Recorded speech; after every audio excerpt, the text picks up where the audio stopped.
For now, we have a wonderful star-studded panel that is going to be looking at the big picture in terms of India and COVID, where things stand, why the numbers don't add up, why they add, in what ways do they add up, and what the future looks like.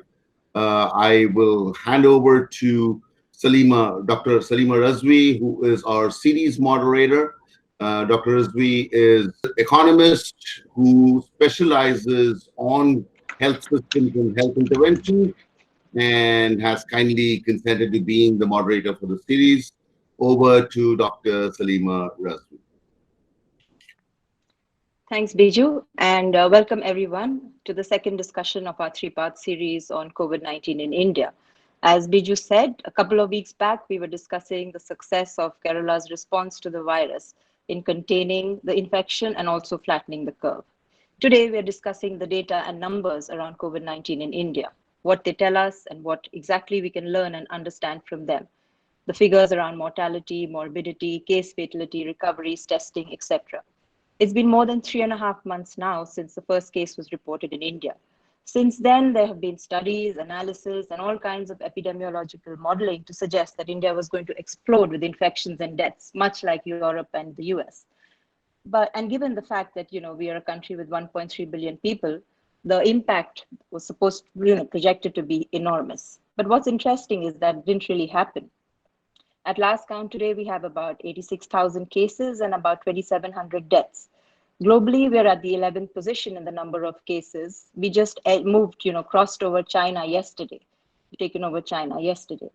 But our growth curve, unlike China's, is still rising. So even as there is some easing of the lockdown and the cases continue, we've seen in the first 2 weeks of May that there's been a steady, increase of cases, quite a large number of cases, 3,500 plus every single day, and also a large number of COVID-related deaths. So what do these numbers actually tell us? Are we now entering into the phase of exponential growth? And also, what do they tell us about the effectiveness of the lockdown? Has it actually worked?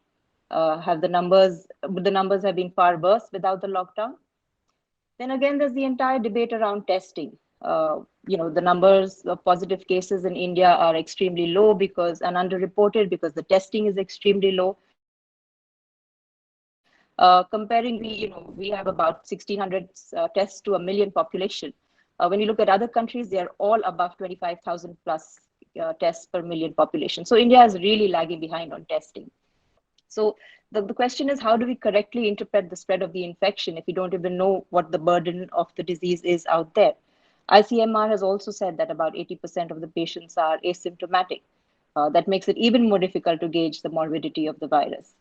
But then again, there's a counter to this whole narrative. When we look at the fact that there have neither been, the hospitals have neither been overflooded with patients, nor has there been an unexplained spike in deaths around this time. So how do we explain the low numbers then? What exactly does the future hold for India? And how complicated is the narrative going to be around testing and about, around the growth of cases? As we follow the disease prevalence and the entire sequence of events over the last few months, and we look at the numbers, there are lots of questions which arise. We will be discussing some of these in today's Lamakaan and India Civil Watch panel today with three extremely distinguished speakers who have the privilege of introducing to you. Let me begin by welcoming them in alphabetical order. Dr. Prabir Chatterjee from the State Health Resource Center, Chhattisgarh. Dr. Jayaprakash Mulyal, former principal, Christian Medical College, Vellore, and also one of the country's leading epidemiologists. And last but not the least, Dr. Radha Rangarajan, the Chief Scientific Officer, Health Cubed. Welcome to the discussion, all of you, and thank you for making the time to be here today. We are really looking forward to learning from your expertise and insights.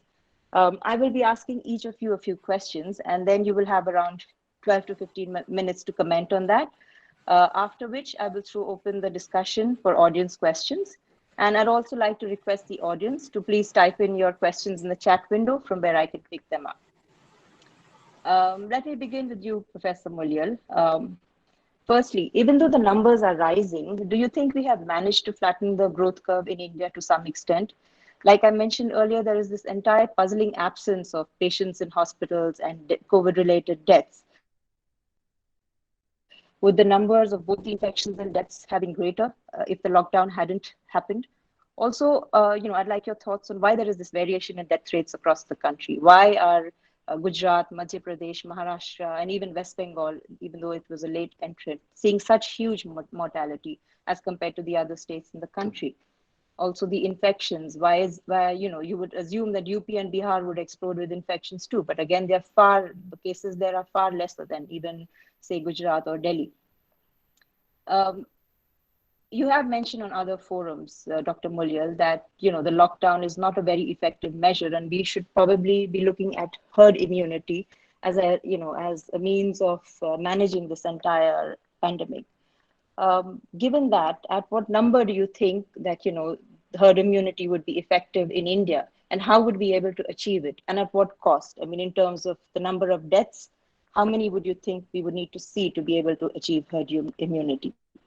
Also, is our health system, I mean, is it able to handle this kind of herd immunity related challenges? Would it be able to handle the influx of patients and deaths and infections?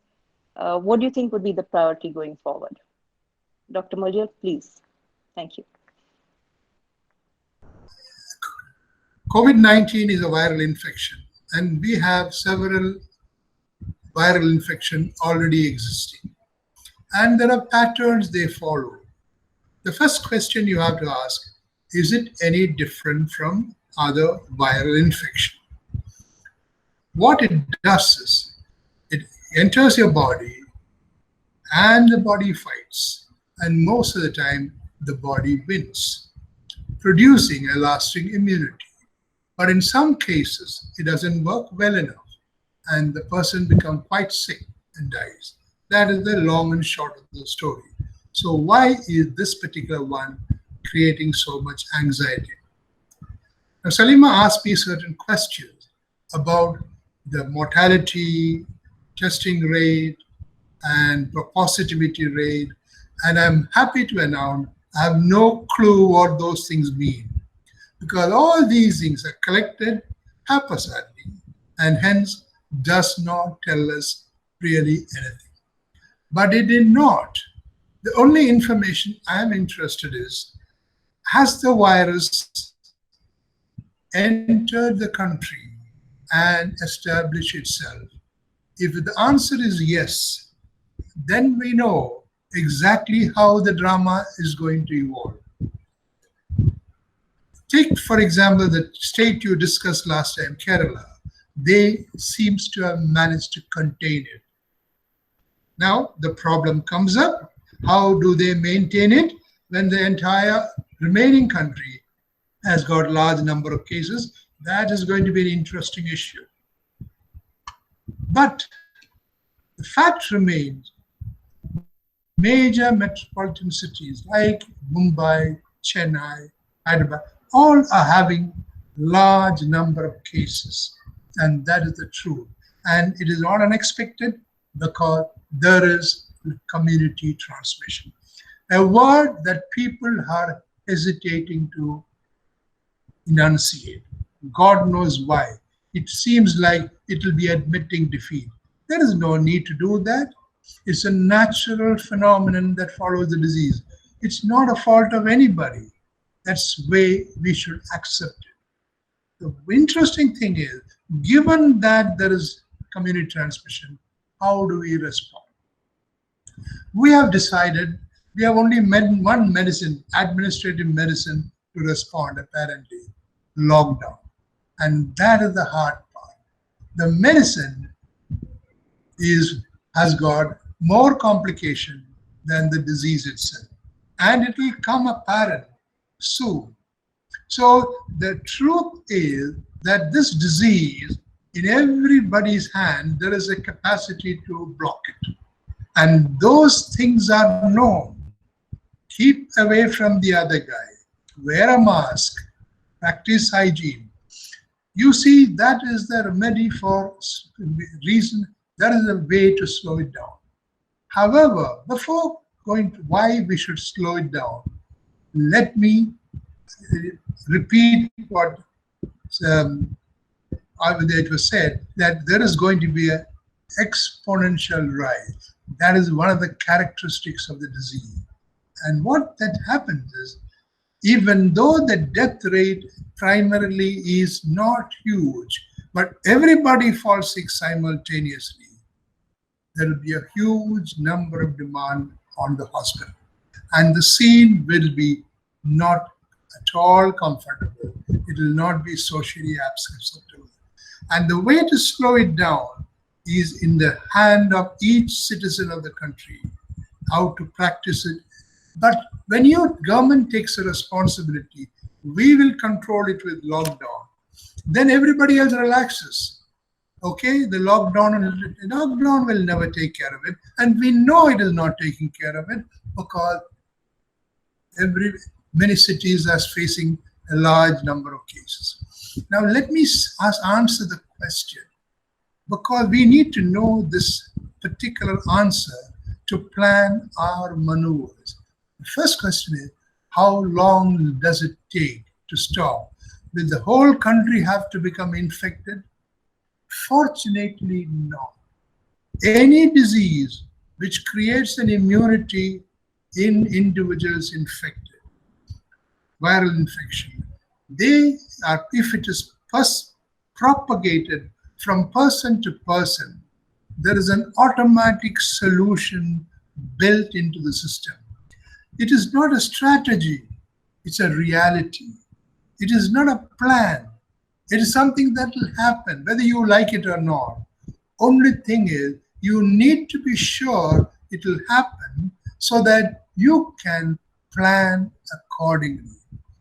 What I suggest is that there is a particular level of herd immunity, which will, when we reach it, automatically there will be a slowing down of the epidemic and will come to an end. And the level required is different for urban area and rural area. In rural, I'm going to argue it is only 40%, and in the urban area, 60%. Could I be wrong? Yes, I could be wrong. But I'm making a guess. I can't be very wrong. But this is a reasonable thing to think about. Given these two numbers, once they reach that, we will stop. So in other words, in your calculation of how many will die, how many will fall sick, you have to factor in so that you can prepare yourself for it. Now, remember, the mortality rate depends on the particular population, its age structure. Fortunately, we are lucky because India belongs to one of the youngest population. The high-risk group, 60 and above, forms only 8.5% of the total population. And indeed, 90% of the deaths occur in that age group. So we already know there is a target population we need to worry about. Now, what I have suggested so far is, don't panic when young people get infected, because they are pretty resilient. There will be very, very few deaths in the younger age group. For example, the expected death rate below 15 is practically zero. There may be a few exceptions, but practically. In the age group below 40, that is 16 to 40, it's pretty low. But 50 onwards, it starts taking off. Now look at this. When people get infected, what happens in certain places? The nurse got infected and she recovered from it. When she came back, they wouldn't allow it back to the apartment house. Can you imagine? She is a winner. She has already battled twice for other patients' sake, and when she got infected. Now she is full of antibodies against the COVID. She forms a barrier. She and the likes of her who get infected forms a barrier. And that is what I mean by herd immunity. So you should not suspect them as the disease carrier. You should know they form the defense against the disease and its transmission. And when you reach 60%, it will be the time when we can say things have settled down in urban area or 40% in rural area. I say this repeatedly because people call a subclinical infection a case, and that's the reason why we have confusion all over. You see a chap that's got subclinical infection, a young chap, he'll get over it and he'll form part of your defense mechanism. There will be deaths, but mainly in the elderly. So our emphasis should be to teach the elderly to protect themselves. If you succeed in doing that, you would have really reduced mortality, because the younger age group do not experience that high. So my suggestion is change your priority, change the way you deal with things. Red zone, orange zone, based on wrong criteria. In a subclinical infection in a city like Mumbai, ignore it. Let there be. The ones who fall sick need attention. You need good care. And with good care, majority of death, a good number of deaths can be prevented. Our focus should come back. In areas where there's community transmission going galore, there is no point isolating some people, quarantining a small number. You're wasting your energy. What you should do is focus on the hospital where the battle is going on. Respect those people who are fighting despite dangers to themselves. They are the ones who need support. And that's where our battle will end in a success. Thank you. Thank you, Professor Molil. I think that was extremely clear and very categorically said. But do you think the government is listening to this? They are bent on mutating from one lockdown to the other. Now we have the possibility of lockdown 4 coming up, and they are more intent on coloring their zones red, green, and orange, like you said. But obviously, community transmission is the taboo word right now. It is very much evident that it has settled into the country. We are seeing earlier green zones that didn't have cases showing up with infections and positives right now. Moving on now to Dr. Prabir Chatterjee. Dr. Prabir, I'd like you to talk about the global context of how India stands in comparison with the rest of the world. We've seen that, for the first time possibly in this century, there's been a reversal of which countries have been most affected by the virus. Usually it's the poor, the lower income countries which are affected by the viruses such as Ebola and the H1N1, etc. But now more than 90% of all reported COVID cases are in the world's richest countries. Given the huge difference that exists in the poorer countries in terms of health, systems, resources, governance, and also the deep inequities that exist,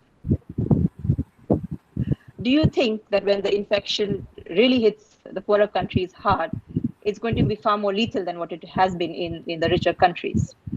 Also, when we talk about the case fatality rate for India, what does it mean? I mean, people say that our mortality rate is definitely much lower than the global average, and that's a cause of, it's a good thing. But is it really so?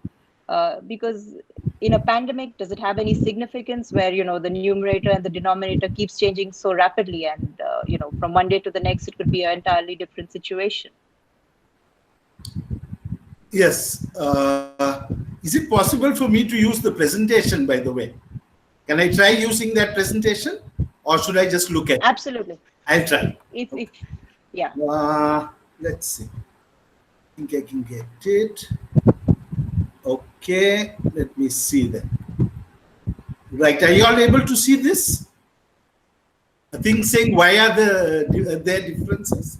Is that possible? No, you can't see it? To see it. No. You can see it. Right. So I think some of the questions that are being asked are like this. Why are there differences? And this problem is not only in India. This problem is throughout the world. For instance, a very small example is this one of Portugal having 1,000 deaths in a population of 10.2 million, while Spain had 26,000 deaths for 4 times the population. So people have been worrying a lot, and I get the impression that this may not be what they should be worrying about, but let's look at some other places. There was a hypothesis Portuguese authorities declared a state of emergency very fast. They locked down very early, and so they only had 100 coronavirus cases when they locked down. On the other hand, Spain waited until there were 120 deaths. So some people believe, just like in India, that lockdown helped Portugal. Now let's look at another example. I have shared the presentation with the people who are in charge, so maybe they could share it instead of me. That's one way of doing it. The host has to allow you to share. The host has to allow you to share. Host has to allow me. Or the host can share because I've got similar slides. I have given them the slides. Okay. Shall I go on, or will you all try to? Please carry on, Dr. Chatterjee. Please carry on. We'll try and share it meantime. Yeah. You try and share. What I'm at currently is a slide which shows the morbidity and mortality in New York. This particular slide is an interesting one because it shows a baseline which it calls 0. And that 0 is actually a number of deaths that is expected. It's 8,000 deaths that New York expected to have. And instead, there have been 32,000 deaths in New York between March 11th and May 20th. And of these, there are 3 colorings in the number of excess deaths. One is a dark blue, which is COVID-19 confirmed deaths. A lot of people talk about confirmed or tested people who died. But even in New York, only about 50 to 55% of the excess deaths can be explained by testing. There's another 25%, another 5,000 deaths, excess deaths from normal mortality in New York. And that's in a light blue color in the slide. And that 5,000 deaths are people who died with a clinical syndrome of COVID, but were not tested or their test came negative. And then there's the last 6,000 cases. And that is the really strange thing. The last 5,000 cases are people who did not have COVID, who did not seem to have COVID, but are more deaths than normal in New York. So even the New York system is not able actually to tell us about all the deaths. So I don't think we should get worked up if the Indian system doesn't give us all. What we really need to know is how many excess deaths are we having. Now, is there such data? I have another slide which I have given. I don't know if it's showing. And that shows Indian health data from what is called the global burden of disease. And we find that in the global burden of disease in 2017, they say that 10% of our deaths in India were due to chronic obstructive pulmonary disease. For instance, it's just an example of a respiratory disease. So there is data which is used, which is compared by international organizations like IHME, which has taken and used this data on the internet. And in the presentation, I've given the link. So anybody can go and look at the data for themselves and see how many deaths take. The problem will be, I think people will ask, why this data will take us 3 years to come out. The 2017 data is showing in 2020. We want to know now. So do we have data? I've shown another slide and I've shown the link. It's not an easy piece of data to access, but it is available without a password on the government site. And this is the National Rural Health Mission data or the National Health Mission data. And this also shows that we have data, we have reasonable data, the same data the global burden of disease works. The problem has been we were concentrating such a lot on corona that we have not been collecting this data last month. So I have on my screen, may not be on yours, a number of deaths which happened in April 2019 due to pulmonary disease, and was 65.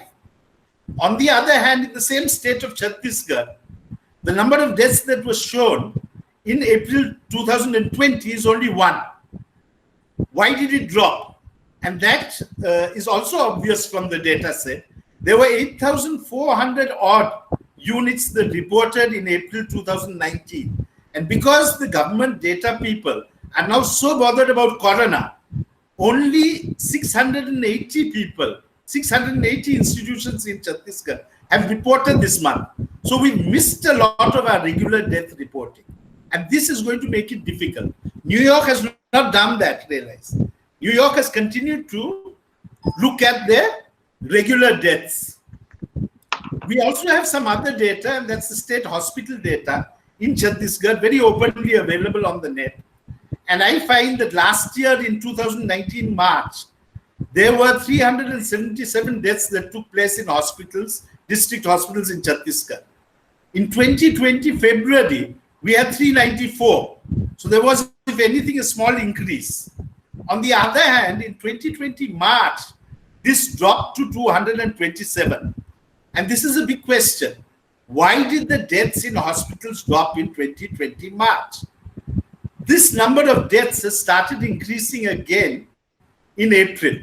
In April, we have 282 deaths. So one question we have is, what is the quality of the data that we have? And now I come to the last slide that I want to discuss now.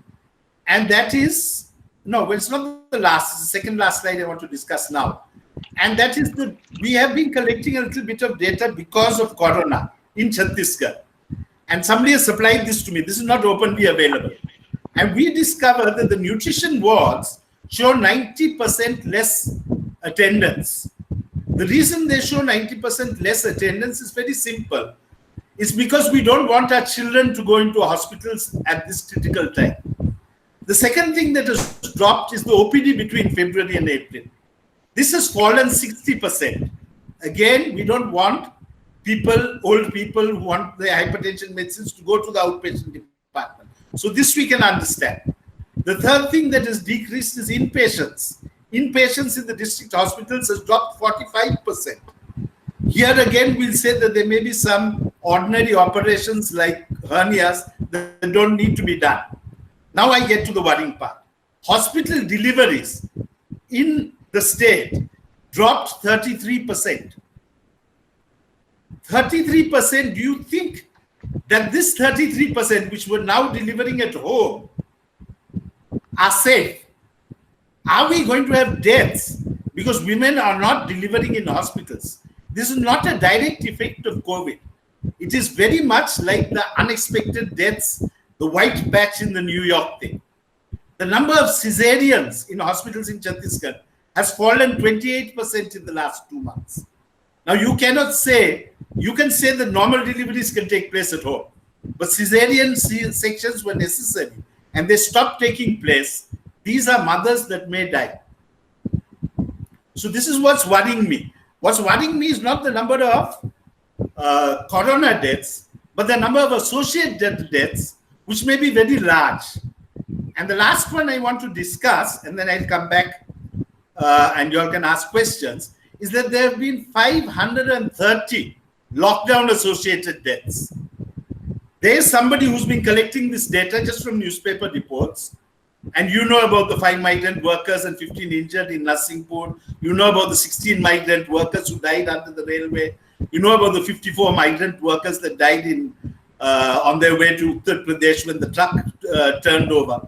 These 530 people died not because of corona, not because some comorbid condition increased.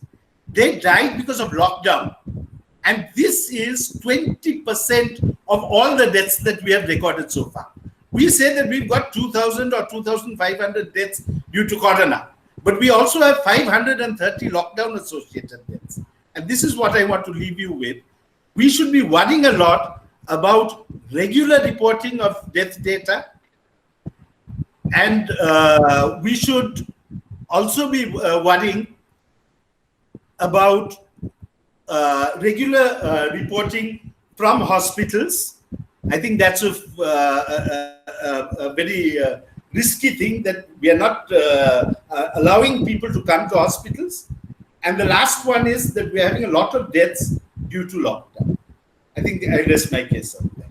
I do have data of India comparison between states, but I think everybody's looked at that and people are too worried about that. And they're not worrying about other aspects, the quality of the data, the flow of data, because we have been concentrating too much on corona, and the fact that we have deaths due to other causes, due to the lockdown. Thank you. Thank you, Dr. Chatterjee. Definitely, yes. I mean, there was a report a few weeks earlier which spoke of data from India's National Health Mission, which shows that over the last year, there's been drastic reductions, like you were mentioning for Chhattisgarh, drastic and dramatic reductions in essential public health services, almost to 70% drop in immunizations, which, the repercussions can really be serious with that.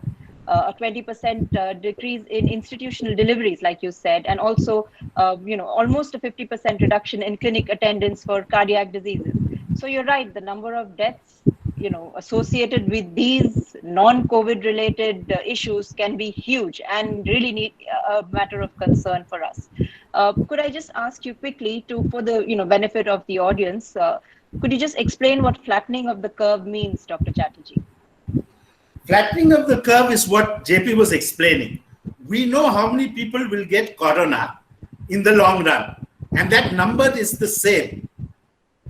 50% of our population will get corona in the long run. But all those corona don't have to happen in the same month. The problem that occurred in Spain, the problem that happened in Italy, the problem that happened in New York was all these people entered a hospital at the same time. Flattening of the curve is not decreasing the number of cases. It's slowing the rate at which the cases come to hospitals, which makes it easier for the hospitals to cope. That's about it. Thank you. Thank you, Dr. Chatterjee. And I hope, the audience, a couple of people who were asking that question have understood. Dr. Rangarajan, may I now come over to you? We've discussed the prevalence of COVID, the likelihood of herd immunity, and how that's going to impact us in terms of deaths and infections across the country. What do we know about India's current testing capacity? Because originally it was, one has to, the mantra of WHO, so to speak, was test, test, and test again. And sadly, India is nowhere near that, optimum testing capability. We compare very poorly on our testing numbers. And why do you think that the government has left the private sector completely out of testing? Why is their capacity not being harnessed? Why is the public infrastructure not being harnessed for, managing this entire pandemic? When we emerge from the lockdown, there's bound to be, everyone says there's going to be a huge spike in cases once the lockdown is eased, which is, I guess, very normal. But again, then there's going to be an increased need to test more and more. We haven't spent this lockdown, the time that we've bought in lockdown in increasing any kind of lab capacity or in producing any, testing kits. We haven't done that. It's quite clear that the current tests are not going to scale for the amount that is needed for, in terms of the number of tests that need to be done once the lockdown is lifted. Do you think that we need to rethink our testing strategy? Is pool testing, one way of managing the numbers of tests that we need to do?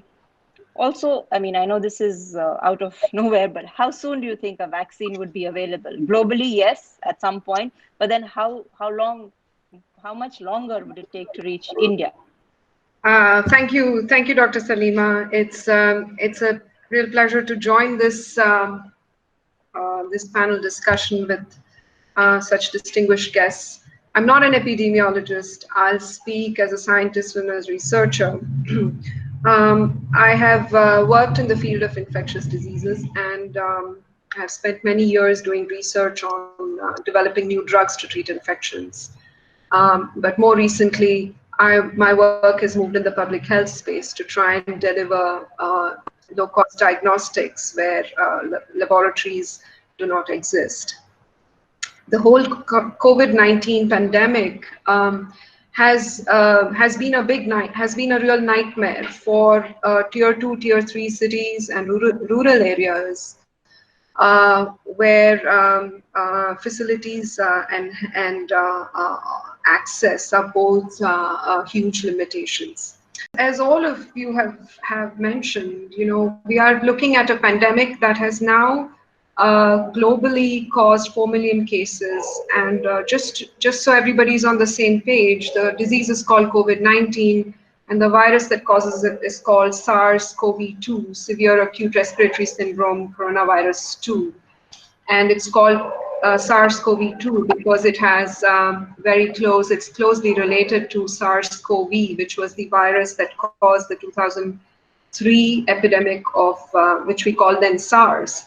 And 79.5% identity means that they're really, really closely related. Now, why are we having this conversation in the first place? Well, we feel like we're in a good place overall. We've got maybe 85, 90,000 cases. It's been climbing slowly, under 3,000 deaths, fatality rate of 3% or so.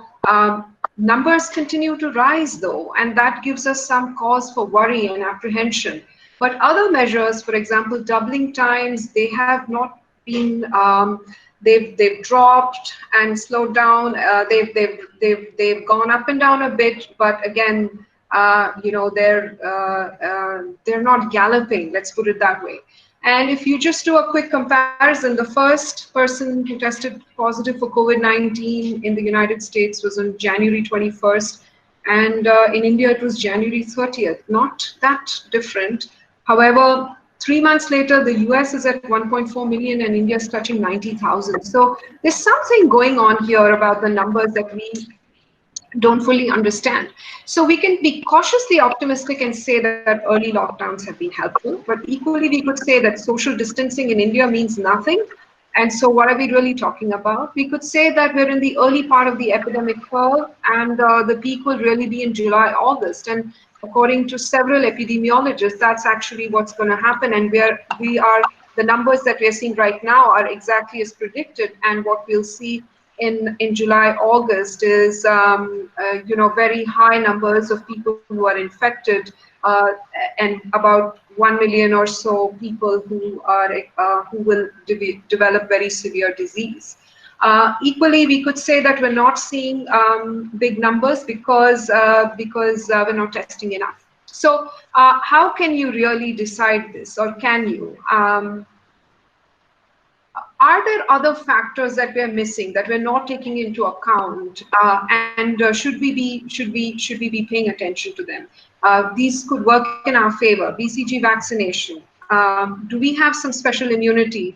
Have we got some cross-reactivity because of exposure to coronaviruses in the past? Is the weather in our favor? Demographics, Dr. Muleel already talked about the demographics, which are in our favor. Are there mutations in the virus? And this is not a complete list. For example, vitamin D is not on this list. But what do we know about these different factors, and really are they leading us to conclusions? So BCG vaccination, of course, India is very well covered in terms of BCG vaccination, and there are randomized controlled trials that have shown that BCG vaccination has immunomodulatory properties that can protect against respiratory infections. Even more specifically, the BCG vaccine has been shown to reduce the severity of infections by single-stranded RNA viruses, like the kind that the SARS-CoV-2 is. And this has been shown in the Netherlands, where they saw reduced viremia in the case of yellow fever. We also know that the BCG vaccine induces certain metabolic changes and certain epigenetic changes, meaning changes in the way genes are expressed, and that could enhance the innate immune system. So we could be looking at some broader effects of BCG vaccination in India. However, none of the data are really conclusive, and randomized controlled clinical trials are necessary, and they're actually ongoing right now in the Netherlands and in Australia to see if there's any reduced incidence of or severity of COVID-19 when health workers, particularly in health workers who get vaccinated. So we can't draw any firm conclusions from this. I also want to caution you that whatever data have been disclosed or have been reported by researchers, particularly comparing Portugal and Spain, these researchers are drawing on observations of entire populations, and you can't directly apply that to individuals. Meaning that just because at a population level there seems to be a correlation doesn't mean that an individual who's vaccinated with the BCG shot is automatically protected. And it's also difficult from a scientific perspective to say that a BCG vaccine that is given at a very, very young age to children can have lasting effect well into adulthood. So the BCG vaccination story is still a question mark. Indians and immunity. We're constantly exposed to microbes. I think we are probably, as a population, exposed to a far higher microbiological load than other populations. And could this be doing something? So there are two types of immunity people develop. One is innate immunity and the other is adaptive. Adaptive is very specific. You develop antibodies against the virus. And innate is something that is more general, non-specific. There are cells that will engulf viruses and get rid of them. So that's kind of an innate response. We don't have any data to show that our innate immunity is better equipped to deal with COVID-19. There's only very few studies that compare, innate immunity between populations. So that's there's no comfort there. Is there any evidence that there's cross-reactivity from having been exposed to other coronaviruses? Very limited data, and appears to be the case that that coronavirus infections in India in the past have been at a low rate. This is from very limited studies, mind you. I was only able to find 2 clinical studies on this topic for India, whereas elsewhere in the world, people have reported that coronaviruses cause up to 20% of upper respiratory tract infections like colds. So, there again, I think we are very much in the dark. We can't really look at any of existing data on Indians and immunity and say, maybe there is something real there. What about mutations in the virus? Is there any credibility to people thinking that the virus is actually becoming less potent because of mutations? So what do we know so far?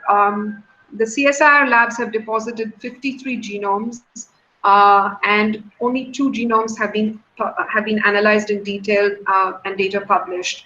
And there's no evidence of changes in the receptor binding domain. What is that receptor binding domain? Well, the virus engages, as you know, the name corona comes from the fact that there's a spike-like appearance on the surface, which comes from a protein called the spike protein.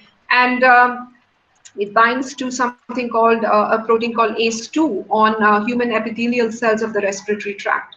So if any infectivity, if the virulence is going to change, some aspect of this binding has to change, but there's no evidence so far that there are mutations in the receptor binding domain.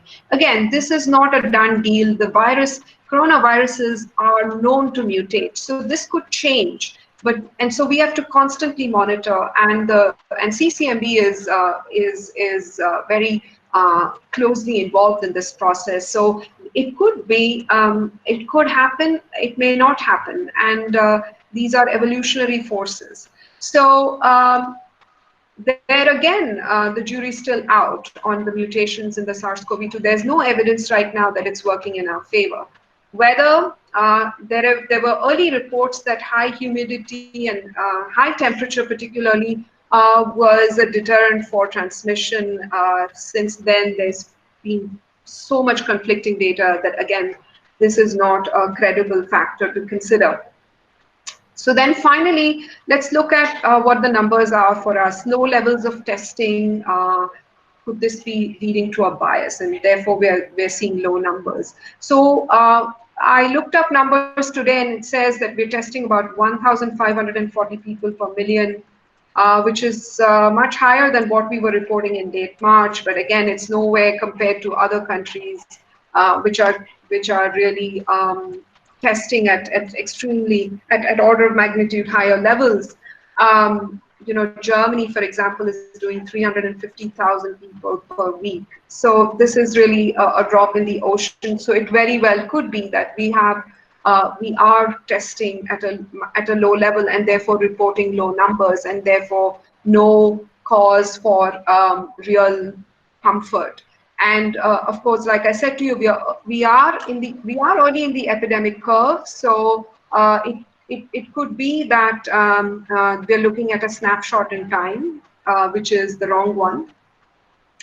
But finally, the one thing that is really going in our favor is the demographics. So if you look at fatalities across the world, they tend to be in the older age groups. India is reporting, again, most deaths in the 60+ age group. If you look at data from the UK, like Professor Mulya said, below the age of 40, it's virtually nothing, and then it starts to climb, and the mortality rates are much higher for people in their 70s and 80s. And really 65% of India's population is below the age of 35. So this means that we may be seeing less. We may be protected in terms of fatalities. But here is the flip side to it. Younger people tend to have milder cases or even be asymptomatic. So they are not getting counted, but they are carriers and they're able to spread it. So it's a bit of a double-edged sword and not a complete factor in our favor. So since we can't settle this problem of what the numbers actually mean, the only solution is really to continue with all of the important public health measures that people have been talking about, and implementing social distancing, washing hands frequently, and finally test, trace, and treat. Meaning we have to test, we have to trace contacts, and we have to treat. But we have to develop a uniquely Indian strategy for testing. Right now we're reporting, for example, percentage positivity of 4.2%. What does that mean? It means that for every 100 samples that are sent for testing in the laboratory by this test called RT-PCR, only 4.2% are actually positive, which means that 95% of the tests are actually done on people who were either incorrectly selected for this test, or or we have to conclude that the symptoms are really so difficult to distinguish that this is the way it's going to be. But our percentage positivity changes. It's not the same everywhere in every state, and the more overall incidence there is, the higher this percentage positivity. But it means that we have to develop a really good strategy for testing, which is not just blind testing. So what are the COVID-19 testing challenges? The challenges are this. There is only one test which the WHO has said is completely confirmatory, and that is called the RT-PCR test. It's a molecular test. It tests for viral DNA. But we have very limited capacity because the test is complex. It requires sophisticated equipment. It requires manpower. It is not scalable. You don't get immediate results. The sample has to travel cold. All of these are limitations for a country like India. We really cannot look at this test as a savior. So how do we create a really good testing plan? And that testing plan has to take into account multiple data points to identify people who are at risk, and then get those people specifically tested. So the first step is risk profiling, and risk profiling is really taking into account factors like age, gender, comorbidities like hypertension and diabetes, and then symptoms like temperature, heart rate, oxygen saturation, and also body mass index, because obesity is a factor. So you create a risk profile which is very systematic and rationally done. Then those people who are at high risk get the RT-PCR test. And those who are at high risk also get tested for severity of disease. Now, today we have enough data from Chinese studies to show that people who test positive for COVID-19, not all will end up needing a ventilator. Not everyone will have terrible outcomes. And there are good biochemical markers that we can use to segregate patients so that they are the ones who are likely to develop severe disease, are given specialized care early on. And of course, in the end, we also need an antibody test to look at how much immunity is actually building in the population. but we really need to focus on the first 3 steps in order to satisfy our testing requirements. And so, you could think of a screening workflow that is easy to do in most places. On the basis of that score, this could be done in railway stations, this could be done in airports, this could be done in corporate houses, it could be done practically anywhere. Feel safer and to not infect and not transmit as easily. So finally, I want to leave you with a thought, which is that we are in India particularly, we are not really able to analyze data. There is a very huge barrier to access the patients, their data. All of these things are in the hands of government, which is the right thing to do. But at the same time, 80% of India's healthcare is really delivered by the private sector. There is a huge amount of scientific expertise in the private sector, and there is a great desire to do something for this pandemic. We really need to invest more in research. We need to understand what is the clinical course for Indian patients. What kind of antibodies are people developing? What kind of laboratory findings are we seeing? What kind of biomarkers can be, for example, from the Chinese studies, we know what blood biomarkers are elevated in people who are at higher risk. Do they apply for India? These are some fundamental questions that we need to ask, and we can only do this if we really undertake high quality research and look at this in the context of this disease lasting well into 2020 and perhaps even into 2020. I'll stop there. Thank you, Doctor. Thanks, Radha. That was really well explained, the entire narrative around Indians and the supposed immunity we have. Also, as someone wrote on the chat, Japan is a good point against the protective BCG vaccine. Infections rising over there in spite of high BCG prevalence. The point you make of research is also an extremely important one, and that really stems from the fact that we need very truthful data dissemination, which I don't think is happening right now in the country. I don't know how many of the audience, and you have seen the slide used by one of the consultants to the government, the Niti Aayog consultant, who said, predicted and projected that there would be no new cases of COVID-19 after May 16th, which is today.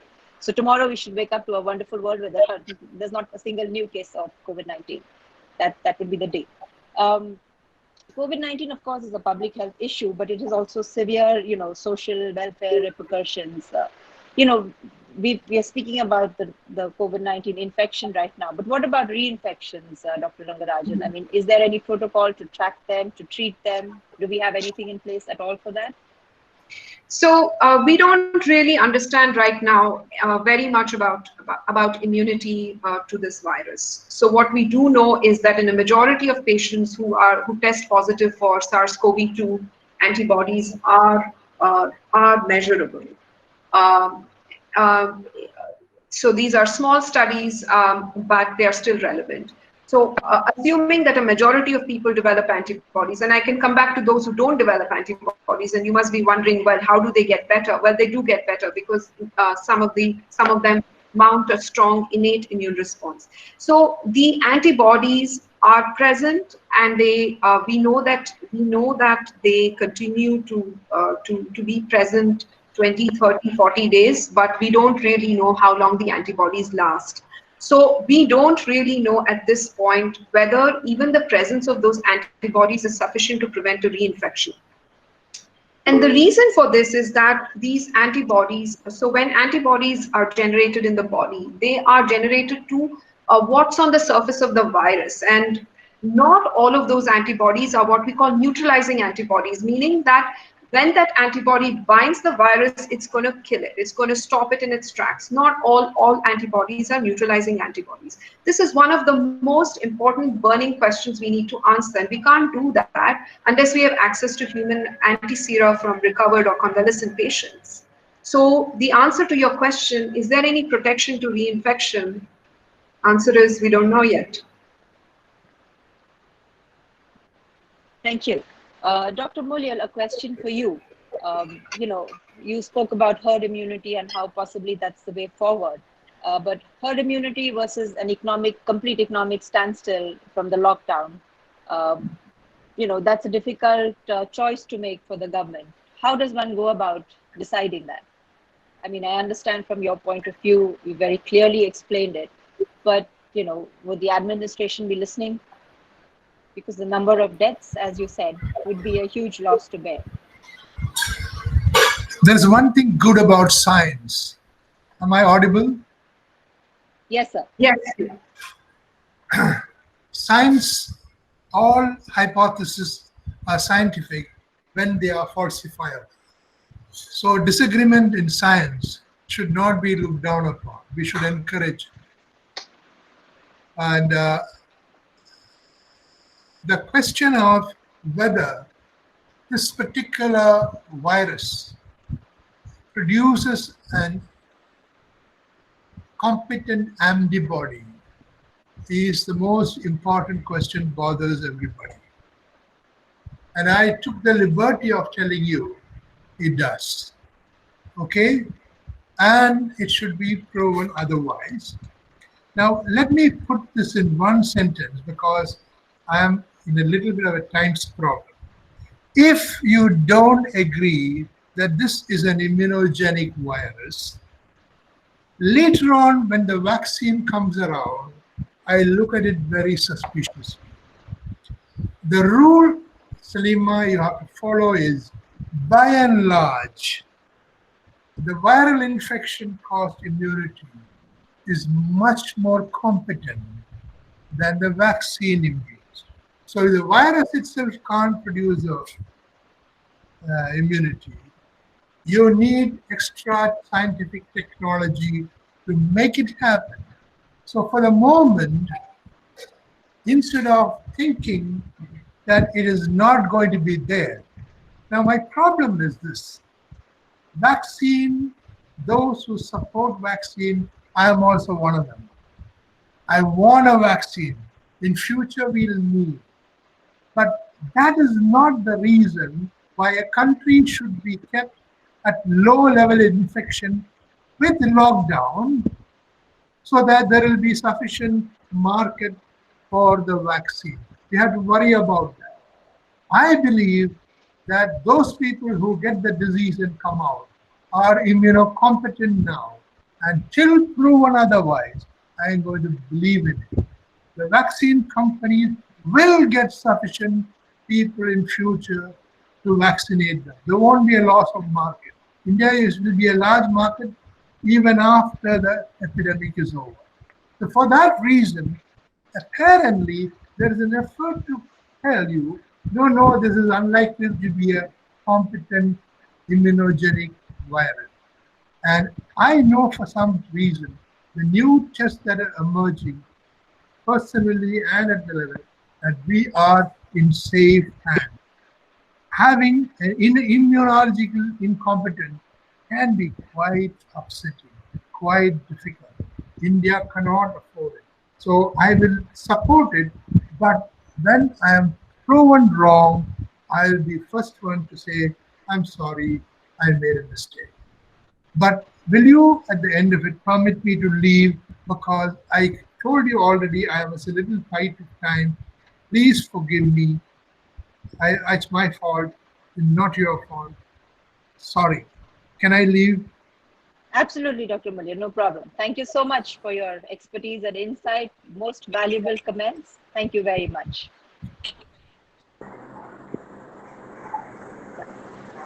Dr. Praveen, can I come to you? I mean, do you think, given what Dr. Mulyal was saying about herd immunity and 60% of the population getting infected, do you think our health infrastructure is adequate to handle this kind of, influx of issues, infections, cases, deaths? Especially, it might still be possible in the urban areas, but what about the rural areas? What about the hinterland? We have this whole migrant worker crisis with people going back to remote areas. what are the chances that they're carrying the infection with them? And, when that happens in those rural, inaccessible areas, which already have such poor access to healthcare, how are we ever going to cope? One of the interesting things that Chhattisgarh has been doing is they've been doing tests, and to a certain extent, even the cheaper antibody tests on people who are coming back, the migrants, as they enter the state. And the antibody tests are not supposed to work at the beginning. They're supposed to tell you who was infected earlier. But the moment they found a patch of antibodies going positive, they did RT-PCR tests in that area. And that's how they discovered the positive cases. So those who feel that the antibody tests are not very useful, the practical experience has been that it's useful to use it because it's cheap, it's easy to do, and you can do it on these crowds of people who are moving together. That's been a practical experience. It's not a written up scientific study or something. There are some ways to handle things like that. The real problem is that we cannot treat, say, malaria in rural Chhattisgarh. And if we can't treat malaria in rural Chhattisgarh, then we can't treat, say, tuberculosis. And if we can't treat tuberculosis, and we can't prevent maternal deaths, then we're not going to be able to treat some new disease. We have to improve the entire system. We can't improve it only for one disease. That's about all I want to say on this point. Yeah, that's true. But given the extremely low level of resources pumped into the health sector, how do you think that's even possible? And especially now when... No, I think there's some problems in the understanding. We have enough money to hire the nurses and doctors, a certain number of nurses and doctors. That's not because we don't have money. That's part of resources. And that's not because we don't have nurses. It's also not because we don't have doctors. It's because we don't hire them. This is an implementation problem. We can't get over the implementation problems of spending the money we have, of appointing the people we have. In that case, we won't succeed. There's no use throwing money after bad money. We can't throw more money. We can throw it to the research people, they do a lot of work.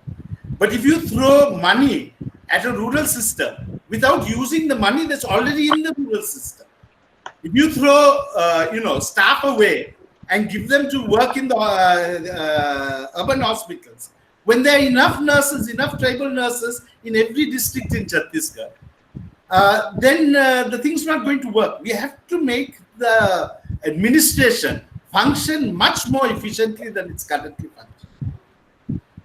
I think that's the biggest problem. Not resources. That requires... The non-use of resources is the biggest problem. Absolutely. I mean, you're talking about different dimensions and of political will and of governance and, of seeing what is important and necessary. But again, when we're talking about the rural health sector, Dr. Chatterjee, I mean, the frontline health workers, the ASHA workers, are they going to be, the pallbearers, so to speak, of this COVID-19 infection? Because ultimately, when the infection does reach the rural areas, they are going to be right there at the forefront. And without PPE, without protective gear, without the sufficient capacity to be able to deal with the infection, how do you think that is going to pan out? You do realize that the number of cases in the world is very low. It's got nothing to do with the number of malarias we have in Chhattisgarh. In Chhattisgarh, we diagnose something like 2 lakh malaria cases every year.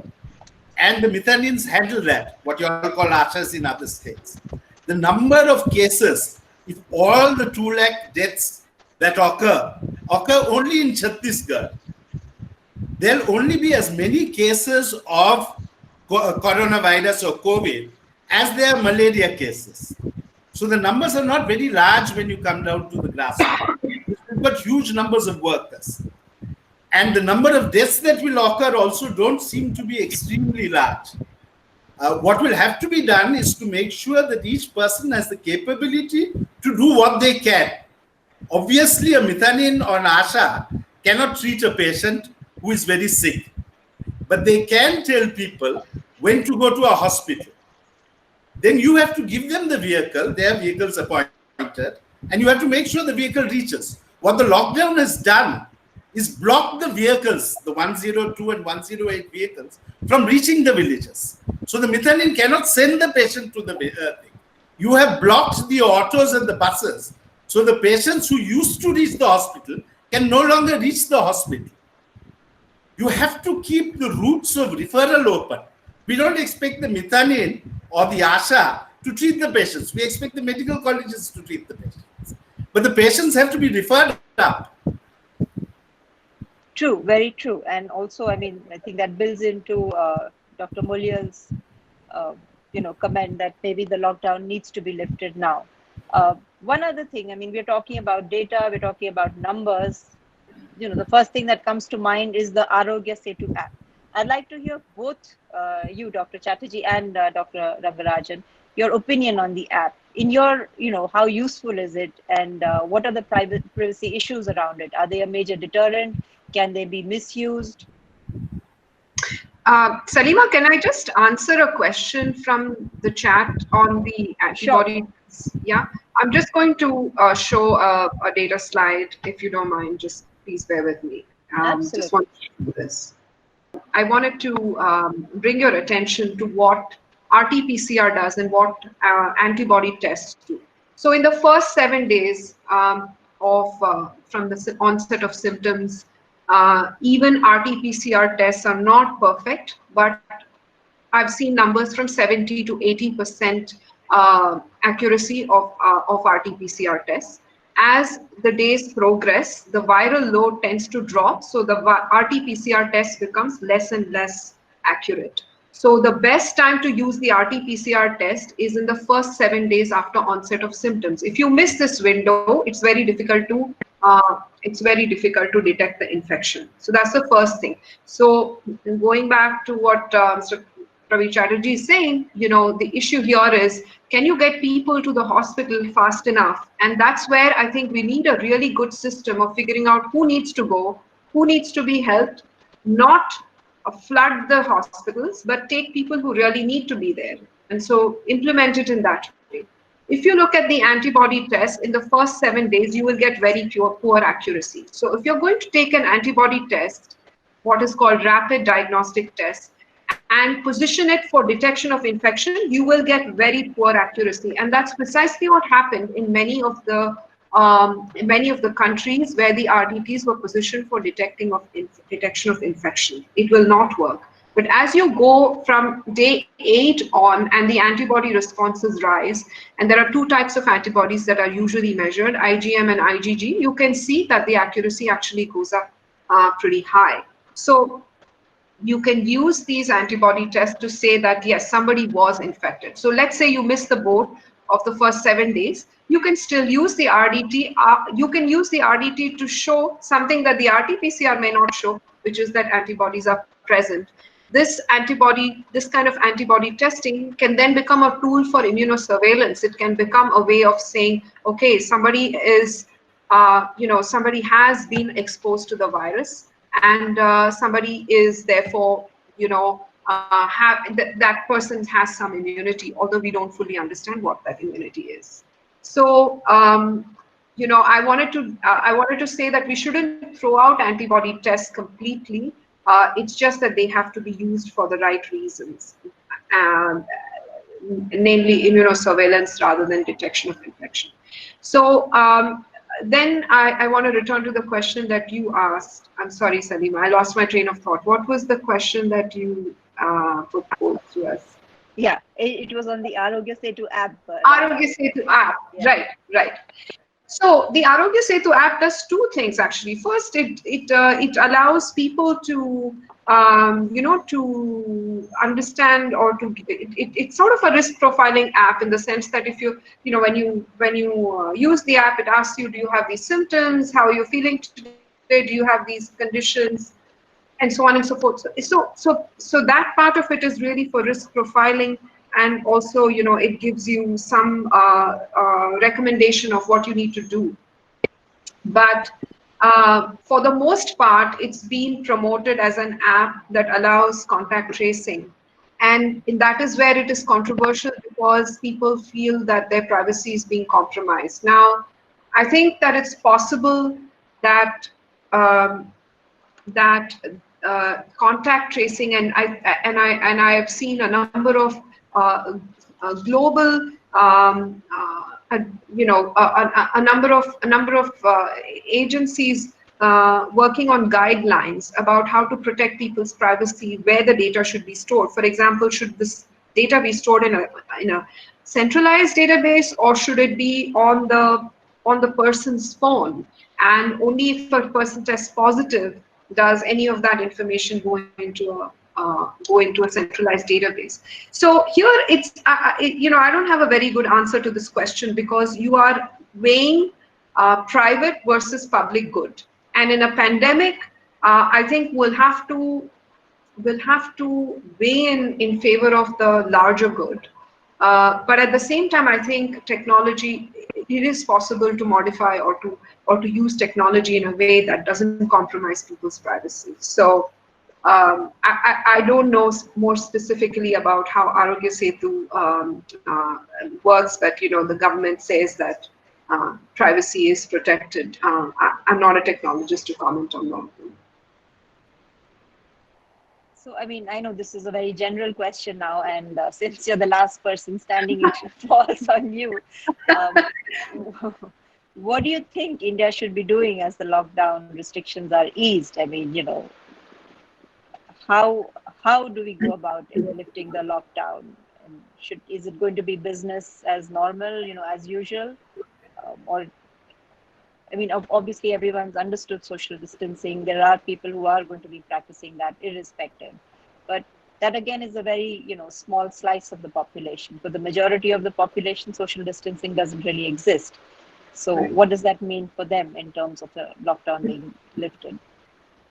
Right. So I think the lockdown has to be lifted, because the economy has to restart. And for the millions and millions of people who are who have been robbed of livelihoods, it's really unfair to continue with the lockdown, a hard lockdown. So there will have to be very specific protocols developed for going back to work, or for businesses and the unorganized sector, if you will, to get back on track. What does this mean? We'll have to operate under the assumption that COVID-19 is here to stay. The curve is not flattening right now. As we see, the number of cases is rising. So there is an expectation that going back to work is going to trigger more infections. So we'll have to follow. So the only tools in our hands are really social distancing, appropriate hygiene, and being very responsible citizens, meaning as soon as there is a symptom or a suspicion of being sick, then to stay back. But beyond this, we'll have to implement a series of technologies. We'll have to use a series of technologies to really see whether to make sure that communities are safe. For example, temperature is one thing that we can measure, but the other big factor for identifying somebody who's potentially suffering from an infection is oxygen saturation. So, can we invest in technologies that will do contactless oxygen saturation, for example, wearable technologies that can measure oxygen saturation perhaps, and build it into our daily routine, our daily monitoring system whenever we go into a public space, to be able to say, or provide a card that on a phone or something like that that says symptoms, no symptoms, etc., etc. So there'll have to be protocols developed, not just about what kind of parameters are measured, but also how many people can occupy any given space. So for an area of a 10 feet by 10 feet room, we'll have to come up with some numbers of how many people can be there. And that means that there have to be shifts, there have to be people who do 2 weeks at a time perhaps. We'll have to experiment to come to this, but it's very clear that we'll have to. It is not going to be business as usual. It will require creative thinking and very high level of responsibility from every citizen. Yeah, and when you talk about new protocols and new testing strategies, coming back to something that I had mentioned earlier on also, diagnostic tests are not available to private hospitals wishing to start elective surgeries or those doing emergency services. So this puts everybody involved at risk, not just the patient but also the medical personnel. Why is the government preventing private labs or the private sector from doing COVID tests? I think that originally that was the government's thinking, because they really wanted to be able to trace uh, and monitor people who tested positive, and make sure that all their contacts had been screened. But once the lockdown lifts, I'm assuming that the government uh, will involve the private sector much more. So what the government has allowed is for private laboratories to do tests, but again, it's a small number of laboratories. Um, but my understanding is that private doctors are really not treating patients. Instead, they're referring them to government hospitals. I'm sure that will have to change. There is no way that we can cater to the Indian population by excluding private hospitals. Private hospitals are also, uh, they can apply to do the test. They can apply to do the RT-PCR test, but they will also need to be included for treatments, and not be referring people simply to government hospitals. It's inevitable in my mind. Yeah. There's this whole wariness around the private sector, though, because, even if take for example our state, the state of Telangana, like you said, private diagnostic labs have been given the go-ahead to do the tests. But the government is still using the government labs to, actually do the sampling and the testing, which then feeds into the absolutely low level of testing numbers for Telangana state. Right. So, I mean, that there's some issue somewhere which really needs to be sorted out and fast, because as everyone has said, we are only going to see these infections increase, and what's needed is testing, and therefore we have to get a hands-on approach to testing as many people, whether it's a different protocol, a different strategy, whatever. One Right. final question, as we have about 3 minutes left before this meeting will end. One final question. I know this is a very difficult one, but is there anything that the data can tell us at all about the course of the viral infection and when it's going to end? I mean, you'd earlier suggested 2020 is we're going to see this through 2020, and probably it will spill over into the next year. But Yeah. just So yeah, what is going to change the course of this infection is identifying drugs that will help treat those who are infected. Vaccines are a long way to go, and vaccine trials, if you've ever followed them, they are notoriously difficult. I haven't seen vaccines come to market in 12, 15 months. Usually it's a few years. So I think that the way that this pandemic will eventually be stopped in its tracks is when drugs become available. So the latest data from a small study that was done in Hong Kong suggests that a triple combination of leponavir, ritonavir, ribavirin, and interferon beta reduced time taken to becoming virus negative from 12 days to 7 days, which is a big step forward. It's in the right direction. And a lot of studies have shown that the antiviral combinations that are being tested. And by the way, there are about 300 clinical trials currently ongoing for drugs to treat people. And the WHO is conducting an amazing trial, which is open labeled, available for anyone in any country to participate in. And they're testing 4 different regimens. I'm sure something will come out of these trials. But a lot of the early data suggests that those combinations of drugs work best when the viral load is lower, which means that we really have to be able to identify people at the early stages of infection. So again, I am hopeful. I believe that this pandemic will be brought under control We will do a lot with drugs, and as time drugs, and then changes in behavior. So changes in behavior is a must. Then add to it what we will, drugs and drug combinations that will become available, and eventually vaccines. So it's a 3-step process, and I think we'll turn the corner. Thank you. Thanks so much, Dr. Rangarajan, for that extremely insightful, presentation, as well as your comments and inputs. Thank you. I'd also like to, say thank you to Dr. Mulyal and Dr. Chatterjee, though in absentia. Dr. Chatterjee's Wi-Fi broke, so that's why he had to step off. Yeah. So thank you all for your comments, your valuable time. Thank you for the audience, for listening in and for posting all those questions. It was a really interesting and informative meeting. Thank you. Thanks a lot. Thank you very much to everyone at Lamakaan. Thank you, Dr. Saleema, and thank you to the audience. Bye-bye. Thank you. Bye-bye. Bye.